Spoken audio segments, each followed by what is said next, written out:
అందరికీ నమస్కారం. నేను మీ హేమా సుబ్రహ్మణ్యన్. హోమ్ కుకింగ్ తెలుగుకి స్వాగతం. చీజ్ అంటే మన అందరికీ చాలా ఇష్టమే. అందుకనే మనం రెగ్యులర్గా చేసే శాండ్విచెస్ కాకుండా ఇవాళ నేను మీకు ఒక కొత్త రకమైన స్నాక్ రెసిపీ చూపించబోతున్నాను. ఇది చీజీ బ్రెడ్ స్టిక్స్. ఇది పిల్లలకే కాదు, పెద్దవాళ్ళు కూడా చాలా ఇష్టంగా తింటారు.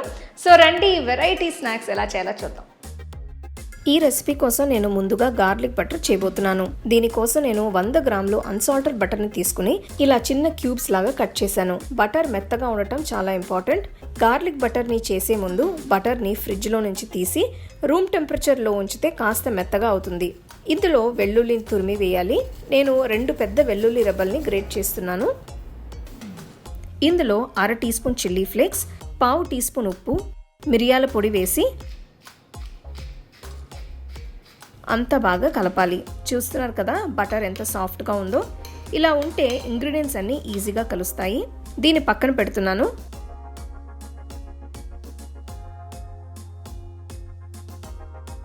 చీజ్ ఫిల్లింగ్ చేయడానికి నేను 200 గ్రాములు మోజరెల్లా చీజ్ని తీసుకుంటున్నాను. మీకు కావాలంటే ప్రాసెస్ చీజ్ కూడా వాడచ్చు. దీన్ని ఇలా తురిమిన తర్వాత ఒక బౌల్లోకి ట్రాన్స్ఫర్ చేస్తున్నాను.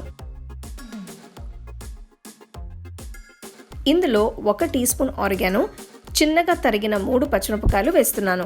మీకు మరీ స్పైసీగా వద్దనుకుంటే పచ్చిమిరపకాయల లోపల ఉన్న గింజలు తీసేసి కట్ చేసి వేసుకోవచ్చు. నెక్స్ట్ ఇందులో నేను చిన్న స్లైసెస్ లాగా కట్ చేసిన గ్రీన్ ఆలివ్స్ని వేస్తున్నాను. ఆ తర్వాత 1 టేబుల్ స్పూన్ చిన్నగా తరిగిన గ్రీన్ క్యాప్సికమ్, 1 టేబుల్ స్పూన్ చిన్నగా తరిగిన ఎల్లో క్యాప్సికమ్ వేస్తున్నాను. నెక్స్ట్ ఇందులో 1 teaspoon red chilli flakes వేస్తున్నాను.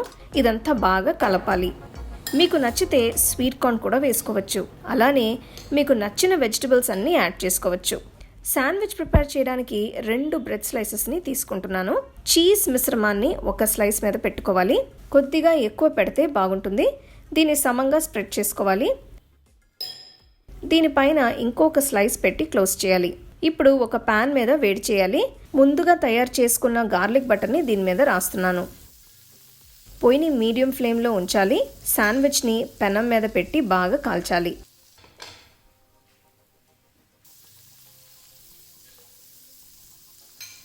ఇది రెండో వైపుకు తిప్పే ముందు పైన కొద్దిగా గార్లిక్ బటర్ రాస్తున్నాను.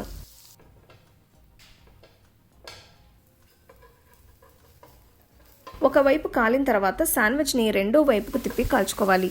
చూస్తున్నారు కదా, శాండ్విచ్ ఇలా 2 వైపుల మంచి గోల్డెన్ బ్రౌన్ రంగులోకి మారేంత వరకు కాల్చుకోవాలి. అంతే. ఇప్పుడు శాండ్విచ్ని బ్రెడ్ స్టిక్స్ లాగా కట్ చేసుకోవచ్చు. చూస్తున్నారు కదా, చీజ్ బాగా కరిగి చక్కగా కనిపిస్తుంది. ఈ బ్రెడ్ స్టిక్స్ని ఉన్న పలంగానే తినచ్చు, లేదంటే కెచప్తో కూడా సర్వ్ చేసుకోవచ్చు.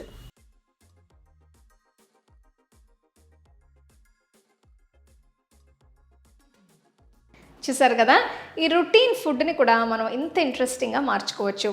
ఈ చీజీ బ్రెడ్ స్టిక్స్ని మీరు టొమాటో కెచప్తో కానీ మేయో డిప్తో కానీ సర్వ్ చేసుకుంటే చాలా బాగుంటాయి. ఇవి మీరు వేడిగా సర్వ్ చేసుకుంటేనే చాలా బాగుంటుంది. సో ఇది చాలా ఇంపార్టెంట్ అనమాట. తప్పకుండా దీన్ని మీరు ట్రై చేసి మీ ఫ్యామిలీ ఫ్రెండ్స్తో షేర్ చేసుకోండి.